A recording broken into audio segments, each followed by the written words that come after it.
You can also munch on homemade pastillas made with Carabao's milk.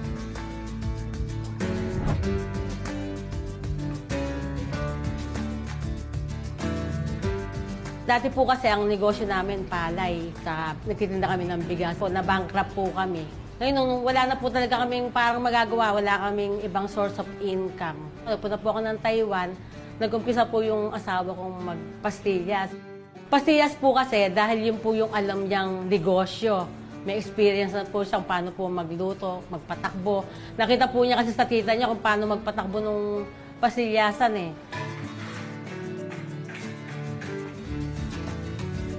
Yung pangunahin po namin ingredients sa pagluluto ng pastillas, yun po yung Carabao's milk.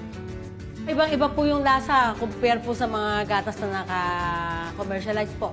Fresh po talaga siya, kaya pag naluto po siya, masarap po yung lasa niya, creamy po siya.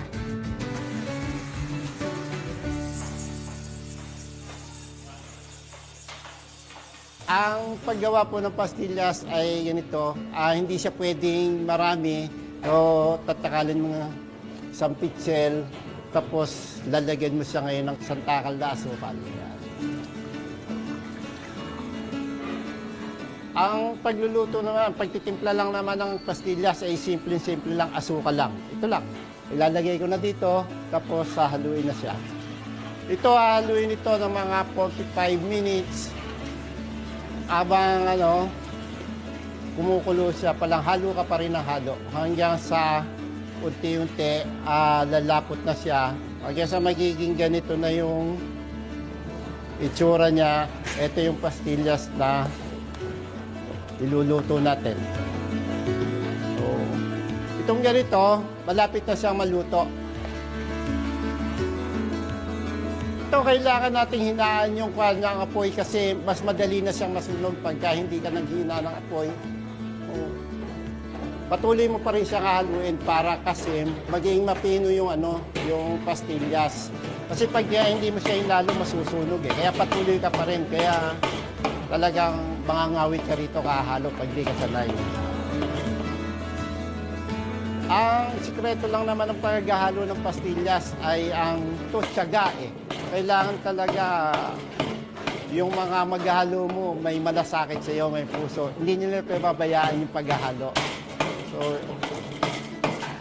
mula sa original na pastillas de leche, tapos lalagyan mo na siya ng mga iba-ibang flavor. Pwede mo siyang lagyan ng buko pandan, pwede mo siyang gawing ubi de leche, yema pastillas. Ayan po ang mga ginagawa naming mga iba-ibang flavor dito sa Aying's Pastillas. After 45 minutes, kailangan ko na siyang hanguin.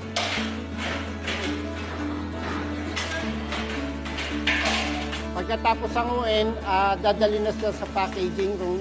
Sisimula na siyang hiwain para ibalot. Sa pagbabalot naman, depende yan sa flavor. Pagka ubi flavor, violet yung pambalot. Pagka naman langka flavor, so yellow yung pambalot. Sa buko pandan, green.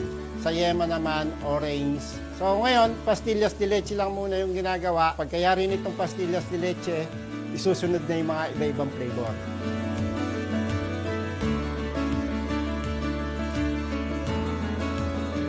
Nakapag-produce na rin po kami ng iba-ibang produkto tulad po ng hopya na may twist pa rin po ng pastillas. Tapos, gumawa na rin po kami ng toasted pastillas na sinasamahan na rin po natin ng gatas ng kalabaw. Yung halo-halo din po namin, may mga kasama na rin po siyang pastillas. Lahat ng flavor po, pwede natin ilagdag sa halo-halo. Yung mga taga-Manila, talagang nasasadya pa nila to. Tsaka yung mga taga-iba-ibang lugar. Gaya ng Pangasinan, Baguio, minsan sumasadya pa talaga sila dito. Dati ang Manila, tinatakbo namin ng halos 4 na oras o 5 oras kasama traffic. Pero ngayon hindi na. Kaya na ng 3 oras or 2 oras na mahigit. Mula nang maging maayos ang T-Flex, madali na silang nakakapunta rito. Sa mga hindi pa nakakatikim ng Aying's Pastillas, sabi nga ng iba, ay hindi ka nadaan ng Nueva Ecija pagka wala kang Aying's Pastillas na umuwi ka ng Manila. Sana subukan nyo din.